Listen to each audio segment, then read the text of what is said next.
Getting this bun in the frame was funny. Hello. It's a super rainy day here, and we're gonna talk about drugs. No, we're gonna talk about DMT in the body and breath work. It's a very popular question I get, and I don't know why I haven't talked about it yet, not for any reason, here we are. This is something that you're like, wait, what? How are these two things even correlated? Then buckle up, my friend. Or if this is something maybe you've heard about and you're ready to just like show your friends who don't believe you, this is what that video is for as well. We're gonna break it down, DMT, breathwork, how the two correlate. But before we do, I need this video to I need it to get a lot of thumbs up, man. Give me some thumbs up. And I need you to be subscribed, of course. I need you to not judge my appearance. I'm about to go to hot yoga. Hence this hair. If you could be so kind to comment down below, maybe like the trippiest thing that's happened to you during breathwork. Like, what experience was that? Because there's a lot of things that can happen during breathwork, but if you've had like something kind of trippy, I want to hear about it. Okay, so disclaimer, I am not any type of scientist. I'm not, but I've been highly trained in teaching breathwork and experiencing breathwork for, I don't know, 4-ish years, and I have a lot to share. And that is what this channel is. I think it's only right that we define both of these things first, to the best of our ability, right? So breathwork is a conscious breathing practice. In my definition, directly working with your nervous system. It's like an active meditation. So very conscious breathing, a lot more active than what maybe you think of as regular meditation. DMT, let's just read what the definition says, because I don't want to butcher that one. DMT is a hallucinogenic tryptamine chemical, I didn't say it right, don't make fun of me, that belongs to a class of psychedelics that includes LSD and psilocybin. DMT is most well known as a naturally occurring psychoactive ingredient in the plant medicine ayahuasca.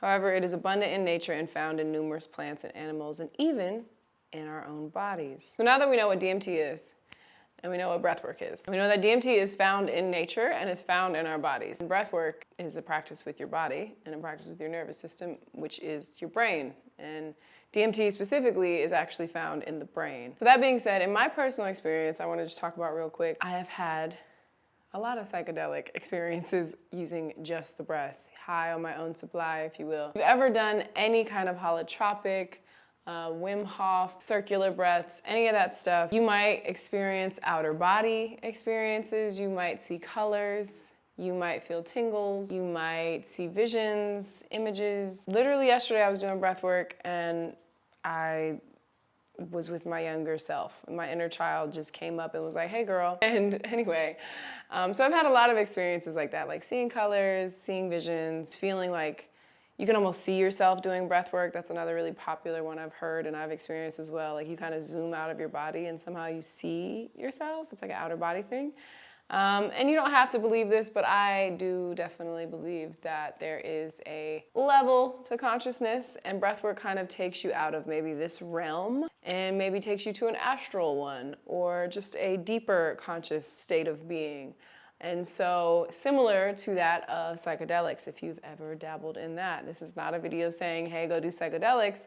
I'm telling you, you can reach that through your breathwork, so you don't have to do that. But if you have done psychedelics, and you are aware of how that feels, that kind of like euphoric, sometimes it's not euphoric, but you know, that kind of just very deeper level of consciousness, you can reach that literally by breathing. Even right now, if you were to just take like 10 steady breaths, like in and out through your nose, I dare you to do it, just pump yourself up, get to that runner's high, right? And then stop, you're already gonna start to feel a change in the body. Like you're already starting to move blood and get the brain kind of going in a way that it wasn't previously. It was kind of dormant and now you just like activated some stuff, right? It's kind of what it feels like. So you're a really powerful person, in case you didn't know. With the power of the breath, you can release that DMT, that natural DMT. DMT is actually released every night when you dream. They say it's released when you die. I can't say I can speak on first-hand experience, and it is released when we go into these conscious breathwork practices. DMT is specifically released in the pineal gland. And so a lot of times when you're doing breathwork, especially if you've done breathwork with me, I will tell you to look up to your third eye, bring awareness to the middle of your forehead, that pineal gland area. And that is usually where you do see the colors and the visions and the images and whatever. And breathwork itself, like I mentioned, is a practice with your nervous system. So your brain being part of your nervous system, I think it correlates hand in hand that when we reach these deeper states with the breath, we reach these deeper states in the mind. Similar to that of when we're dreaming and DMT is released, releasing that consciously. And kind of, I don't know how woo you want to get here, but realizing that this is all kind of a dream. And there's a matter of being conscious of it and not being conscious of it. If anybody's seen Inception, I'm just gonna shamelessly plug that movie. Is fantastic. Anyway, so I also wanna mention too that it's not just in those fast breathing techniques that you can reach that DMT feeling. Personally, in my slow 1 to 2 breaths per minute, 2 mo breathing, I have reached that same feeling. A really good way to get there kind of is combining both. Maybe taking 10 of those steady breaths that you just maybe did, and then end it with a really slow, long breath. Long hold, and then go right into 10 steady more, long hold, and kind of find that rhythm. It'll get trippy. But I say this proceeding with caution. I'm saying that if there's any point where you feel like you're gonna pass out, or you feel like it's getting scary, or you feel like it's just too intense, then listen to you before you listen to me. That is always my number one thing I tell anybody that I teach breath work. Listen to you before you listen to me. I don't know what it's like in your body, so please do that. And for those who might be curious if I've ever passed out or had like maybe something scary happen, I've never passed out. I have had that sensation of like, oh shit, like that kind of like I'm in this chair actually, been doing breath work and like had to grip onto the chair because I'm like, what the, like it's just, I'm going somewhere and I don't know where I'm going. And in a lot of those moments when that does arise, I try my best to just like trust myself and kind of go into it. Again, knowing my body and what I'm capable of though. In the very beginning, I was reaching that state a lot. It was so new and it was a lot more grabbing of the chair and a lot more like, whoa. But if you ever feel like you're about to pass out or you're about to fall over or any of that stuff, really, really slow it back down. Start to extend your exhales, take your time.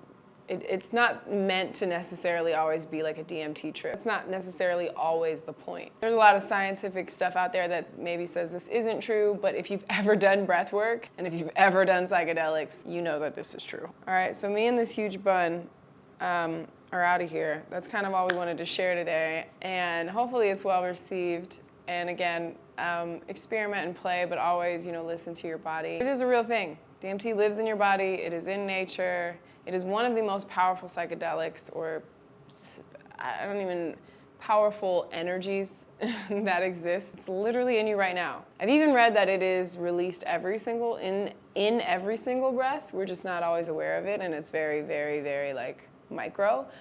So when you do take those longer, slower breaths, or even just getting conscious in your breath in general, is when more and more is released. The last thing I'll say about this, actually, before me and this bun head out, is that, again, it is not necessarily the only point, and I prefer kind of the 2 mo breathing slower high, if you will, because it is more like, again, slow, and it is kind of like carried throughout. I made a video about Wim Hof and shared my 2 cents about the practice. I'm not anti-Wim Hof, but it's not necessarily something I practice all the time because it does feel like just a really quick high. You're just like burning off a lot of CO2 and getting this like really big hit, and then it's over, and then you kind of just like go back to however. Whereas what I like to practice is just more of diaphragmatic slow breaths that really, really, really get you into these deep, slow, long kind of medicinal breaths that still reach that same pineal gland release. Yeah, that's it. That is all. Let me know if this video was helpful, if it answered any of your questions. If you have other ones, leave them in the comments. I'll do my best